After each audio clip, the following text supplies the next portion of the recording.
Hello दोस्तों, welcome to our channel knowledge Guruji. इस video में दोस्तों हम लोग सीखेंगे परसेंटेज से पूरा कॉन्सेप्ट और इसको हल करने का सबसे आसान तरीका। तो दोस्तों, परसेंटेज एक ऐसा टॉपिक है जो कि एसएससी या किसी भी एग्जाम के लिए बहुत ही इंपॉर्टेंट है।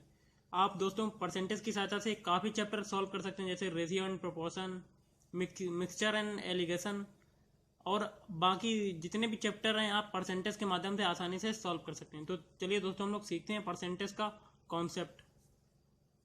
तो दोस्तों परसेंटेज का मतलब होता है, जैसे कि कोई संख्या x है तो x का हम लोग कह सकते हैं कि अगर पूछा जाए x का 10%, तो यही हमारा परसेंटेज कहलाता है।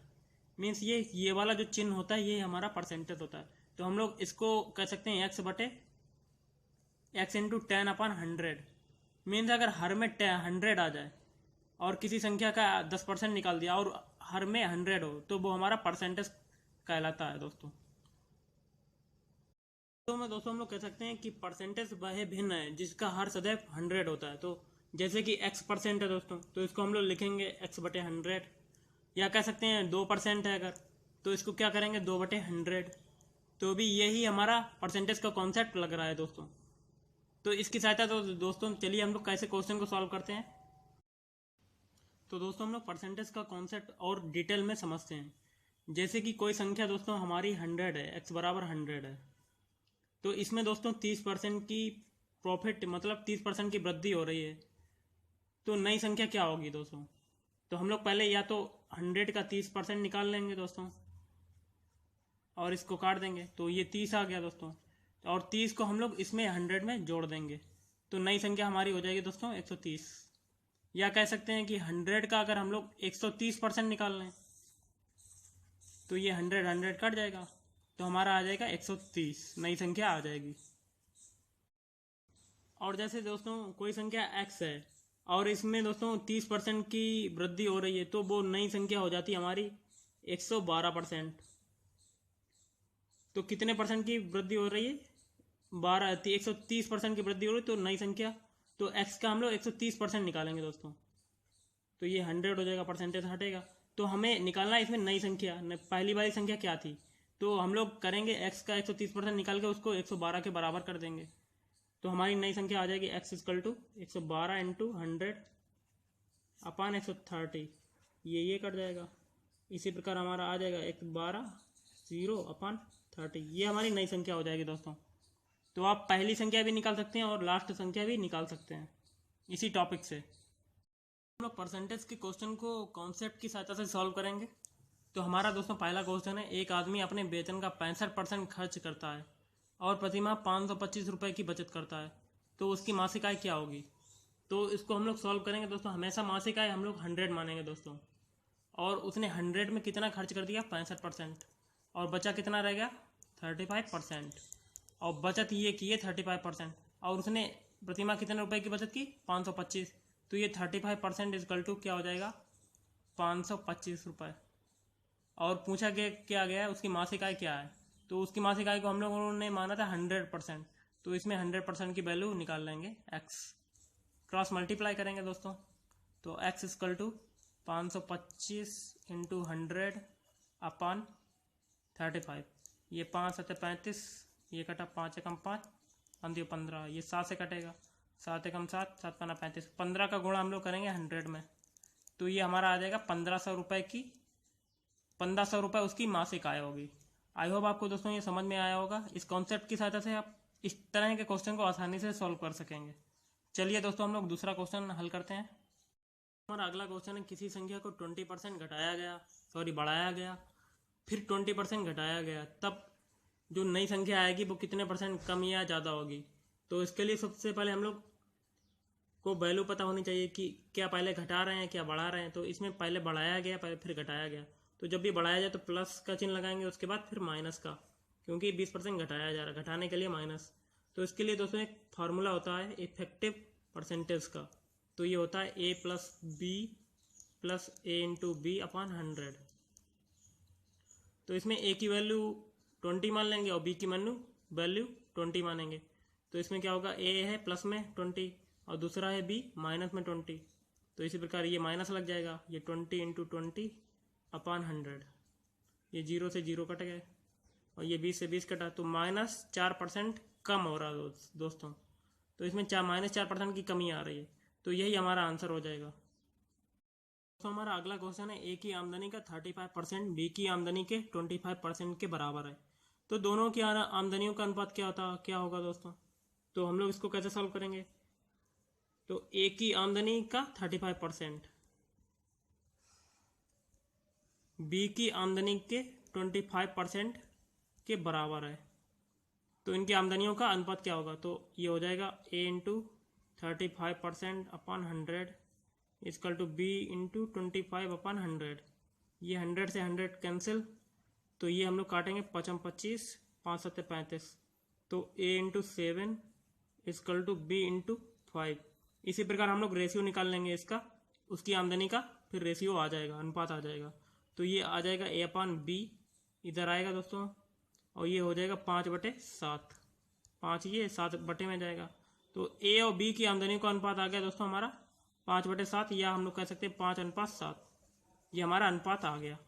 आई होप दोस्तों आपको ये क्वेश्चन समझ में आया होगा। चलिए दोस्तों कुछ इंपॉर्टेंट क्वेश्चन करते हैं जो कि एसएससी के एग्जाम में पूछे गए हैं। तो दोस्तों हमारा अगला क्वेश्चन है, एक व्यक्ति अपनी आय का 60% खर्च कर देता है। उसकी मासिक आय 3000 रुपये है, तो उसकी मासिक बचत रुपए में क्या होगी? तो दोस्तों हम लोग इसमें विदाउट फार्मूला लगाएंगे और इसको कॉन्सेप्ट की सहायता से हल करेंगे। तो इसमें दोस्तों इसकी मासिक बचत पूछी जा रही है, वो भी रुपए में। तो सबसे पहले वो अपनी आय का कितना % खर्च कर देता है? 60%। तो मान लिया हम लोग ने आय 100 है, तो उसने खर्च कितना किया? 60%। तो हम लोग 60% और उसकी मासिक आय कितनी है? 3000 रुपये। तो हम लोग 3000 का 60% निकाल लेंगे, तो उसका खर्चा आ जाएगा। 60% निकाले तो उसका खर्चा आ जाएगा। और बचता कितना होगा दोस्तों? तो 100 में से हम लोग 60 घटाएंगे तो 40%। तो ये हमारी सेविंग हो गई। तो इसमें हम लोगों से बचत ही पूछी गई, वो भी रुपए में। तो उसकी मासिक आय है 3000 रुपये, तो 3000 का 40% निकाल लेंगे हम लोग, तो ये 100 हो जाएगा दोस्तों बटे में, क्योंकि परसेंटेज है तो बटे में 100। ये 0 से तो 0 कटा, तो आ जाएगा हमारी मासिक बचत 1200 रुपये। तो उसकी मासिक बचत हो जाएगी 1200 रुपये। तो इस टाइप से आप दोस्तों किसी भी क्वेश्चन को हल कर सकते हैं। तो चलिए दोस्तों कुछ और क्वेश्चन करते हैं जो कि इंपॉर्टेंट है। तो हमारा अगला क्वेश्चन है, एक व्यक्ति अपने वेतन का 20% दैनिक उपयोग की वस्तुओं पर तथा शेष का 15% मकान के किराए पर व्यय करता है। उसके बाद उसके पास 11,560 रुपये बचते हैं, तो उसका वेतन क्या होगा? तो इसको कैसे सॉल्व करेंगे दोस्तों? तो दोस्तों हम लोग मान लेंगे उसका वेतन 100% है, जिसमें से वो 20% दैनिक उपयोग की वस्तुओं पर खर्च कर देता है। तो 100 में से 20 घटाएंगे तो कितना बचेगा? 80। इसी प्रकार वो शेष तथा फिर जो बचता है उसका वो शेष का 15% मकान के किराए पर व्यय करता है। तो 80 का 15% कितना होगा? ये 100, 0 से 0 कटा, तो पंजे 10, 2 चाकू 8, 5 से ये काट देंगे दोस्तों 3, तो ये 12, मतलब 80 का वो 12 रुपये, मतलब 80 रुपये, उसमें से 12 रुपये वो मकान के किराए पर खर्च कर देता था। तो 80 में से हम लोग 12 घटाएंगे तो कितना बचेगा? 68%। तो ये 68% हमारा बचता है। उसके बाद क्या कहता है कि उसके बाद उसके पास 11,500 रुपये बचते हैं। तो ये 68% की वैल्यू हो जाएगी हमारी 11,560। और पूछा क्या गया उसका वेतन क्या होगा? तो वेतन को हम लोगों ने 100% माना था, तो 100% की वैल्यू इसमें पूछी जा रही है दोस्तों। तो 100% इजकल टू एक्स, तो इसका हम लोग क्रॉस मल्टीप्लाई करेंगे, तो ये हो जाएगा दोस्तों एक्स इजकल टू 11,560 इंटू 100 बट्टे 68। ये 2 से काटा, 2 3 6 चक्कू 8, फिर ये 50, फिर ये 2 से काटेंगे, 2 एकम 2, 2 7 14, फिर ये 25। ये 17 से दोस्तों हम लोग काट देंगे, 17 छंगा 102, 102 फिर 113, फिर 13 कॉमन ले लिया, 13 बचा, फिर ये 136 हो रहा है। तो 17 नीमा 17 8 136, फिर 680 हो गया दोस्तों ये। फिर हम लोग 680 का गुणा 25 में करेंगे दोस्तों, 680 का 25 में, तो हमारा आंसर आ जाएगा 17,000 रुपये। तो उसकी मासिक वेतन उसका कितना है? 17,000 रुपये। तो पूछा भी हमारा गया था उसका वेतन क्या होगा, तो 17,000 रुपये इसका वेतन आ जाएगा। आई होप दोस्तों आपको ये क्वेश्चन समझ में आया होगा। इस तरीके से की सहायता से आप इस टाइप के कोई भी क्वेश्चन आ जाए इस तरीके से आप आसानी से सॉल्व कर सकते हैं, क्योंकि मैंने इसमें आपको कॉन्सेप्ट बताया है, और इस कॉन्सेप्ट की सहायता से आप दोस्तों आगे आने वाले क्वेश्चन को आसानी से हल कर सकते हैं। तो चलिए दोस्तों कुछ और क्वेश्चन हल करते हैं हम लोग। तो हमारा अगला क्वेश्चन है, दो उम्मीदवारों ने एक चुनाव लड़ा। तो दोस्तों एक चुनाव है, मतलब एक कौन वो चुनाव हो रहा है, तो उसमें दो उम्मीदवार लड़ रहे हैं। तो एक उम्मीदवार को 560 वोट मिले जो कि 65% थे, और वोटों की संख्या पूछी गई है। तो दोस्तों हम लोग वोटों की संख्या मानेंगे पहले शुरुआत में 100%, और उसमें ए और बी दो उम्मीदवार हैं। तो एक उम्मीदवार को 507 वोट मिले जो कि 65% थे। तो 100 में से 65% इसको मिल गए ए को, और बचे हुए कितने रह गए? 35% बी को मिल गए दोस्तों। तो इसमें 65% की वैल्यू दी गई है 507, और टोटल वोटों की संख्या पूछी गई, तो 100% की वैल्यू क्या हो जाएगी? Equal to X. इसी प्रकार हम लोग एक्स की वैल्यू निकाल के आंसर आ जाएगा हमारा 507 इंटू 100 अपॉन 65। तो ये 5 एकम 5, 5 तियो 15, 5 दूनी 10, ये 20, फिर 13 का गुणा इसमें करेंगे तो ये हमारा आ जाएगा दोस्तों 13 तिया 39, 13 में 117। तो 39 इंटू हम लोग करेंगे 20, तो हमारा आंसर आ जाएगा 780 वोट टोटल वोट थे इसमें। आई होप आपको दोस्तों ये क्वेश्चन समझ में आया होगा। चलिए दोस्तों इससे रिलेटेड कुछ और क्वेश्चन करते हैं। दोस्तों हमारा अगला क्वेश्चन है, एक चुनाव में एक उम्मीदवार को कुल वोटों का 41% मिला, अन्य एक दूसरा उम्मीदवार है उसको 270 वोटों से हरा दिया। अन्य उम्मीदवार ने उसको, मतलब जो पहले वाला जो उसको 41% जो मिला है उसको 270 वोटों से हरा दिया। तो कुल पड़े वोटों की संख्या बताइए। तो इसको कैसे करेंगे हम लोग? तो टोटल वोट हम लोगों को पता है कितने होते हैं? 100%, जिसमें से दो प्रत्याशी हैं ए और बी। तो प्रत्याशी ए को दोस्तों 41% मिल गया, सबका 41% मिल गया इसको। तो बचा हुआ कितना रह गया? 59%। तो 59% किसको मिला? बी को। तो बता रहा है कि बी ने उसको 270 वोटों से हराया। तो 270 वोट कितने होंगे? जब 41 का डिफरेंस हम लोग 59 से कर देंगे तो वो हमारा 270 के बराबर हो जाएगा, तभी तो दोस्तों हराएगा, क्योंकि 59% ये 41% ये है। तो इसमें से जो डिफरेंस आएगा वो हमारा 270 वोटों के बराबर हो जाएगा। तो कितना डिफरेंस आएगा? 18%। 18% की वैल्यू कितनी आ रही है? 270। तो इसमें पूछा गया कुल पड़े वोटों की संख्या। तो कुल पड़े वोट कितने हैं? 100%। तो 100% की वैल्यू क्या हो जाएगी? एक्स। तो इसको हम लोग निकालेंगे 100% इक्वल टू एक्स, तो और क्रॉस मल्टीप्लाई। तो एक्स इक्वल टू क्या हो जाएगा दोस्तों? इसे देखिए, 270 इंटू 100 अपान 80। अब हम लोग इसको काटेंगे दोस्तों। तीछा कटारा 3 निम 27, ये 90। फिर ये 3 से काटेंगे, 3 दूनी 6, ये 30। फिर ये 2 से काटेगा 50। तो ये हो जाएगा हमारा 30 इंटू 50। तो ये हमारा आ जाएगा 5 15 1500 वोट टोटल पड़े। मीन्स टोटल वोट कितने थे? 1500। आई होप दोस्तों आपको ये क्वेश्चन समझ में आया होगा। चलिए दोस्तों इससे रिलेटेड कुछ और क्वेश्चन करते हैं जो कि इंपॉर्टेंट है। हमारा अगला क्वेश्चन है, किसी चुनाव में 8% मतदाताओं ने अपने मत नहीं डाले। इस चुनाव में दो प्रत्याशी थे। जीतने वाले प्रत्याशी ने कुल मतों के 48% मत प्राप्त कर 1100 मतों से दूसरे प्रत्याशी को हरा दिया। तो चुनाव में कितने मत थे? मतलब 100% की वैल्यू पूछी जा रही है।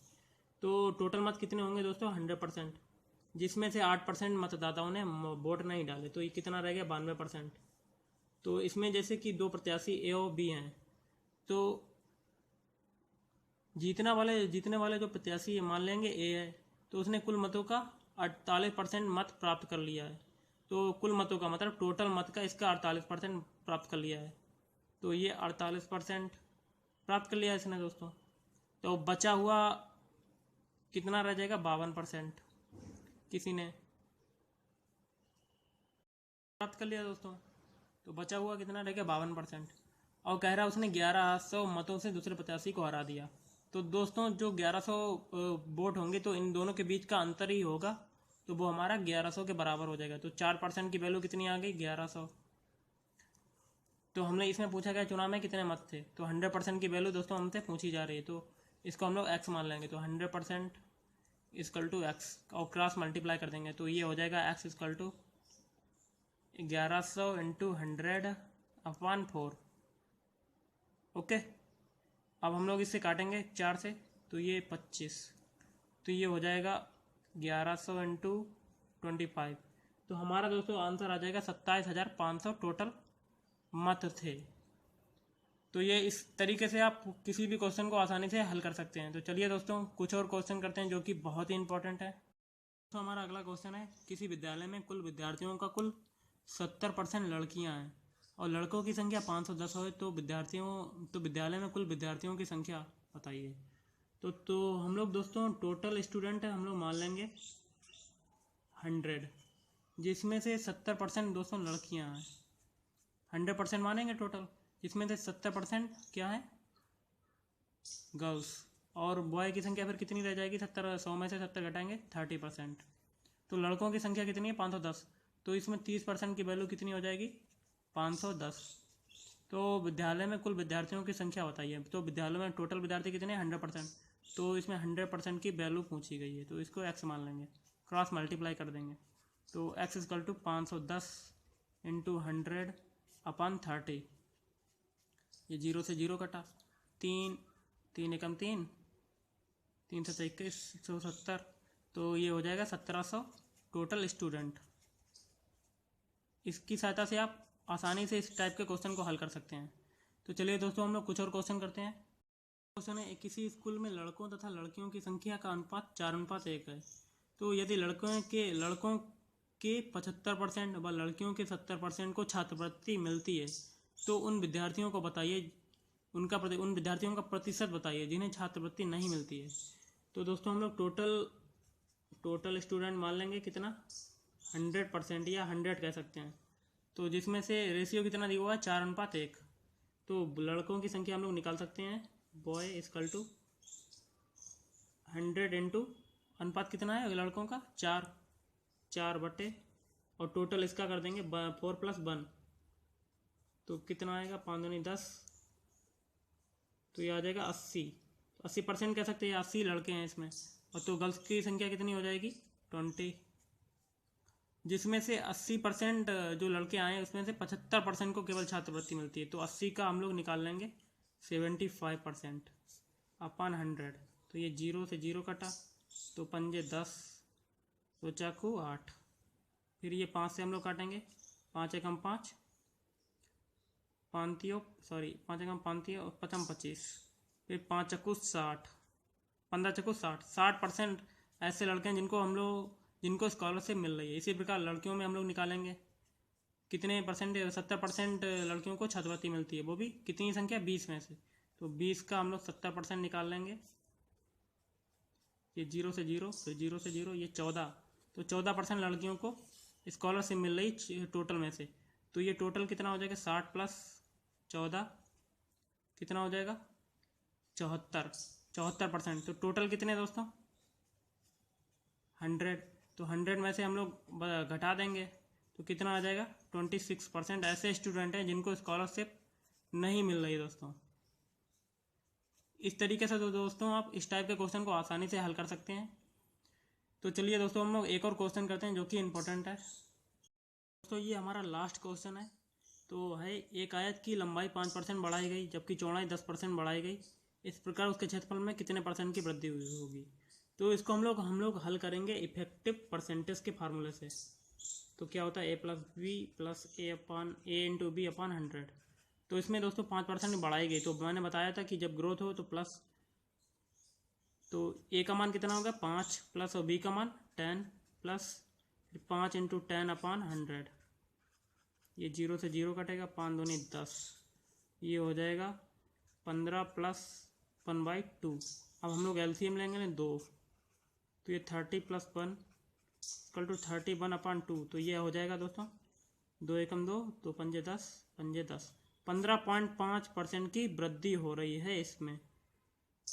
आई होप आपको दोस्तों ये क्वेश्चन समझ में आया होगा। अगर आपको ये वीडियो अच्छा लगे तो प्लीज़ हमारे चैनल को सब्सक्राइब करें, क्योंकि मैं ऐसे ही वीडियो लाता रहता हूँ नई ट्रिक के साथ।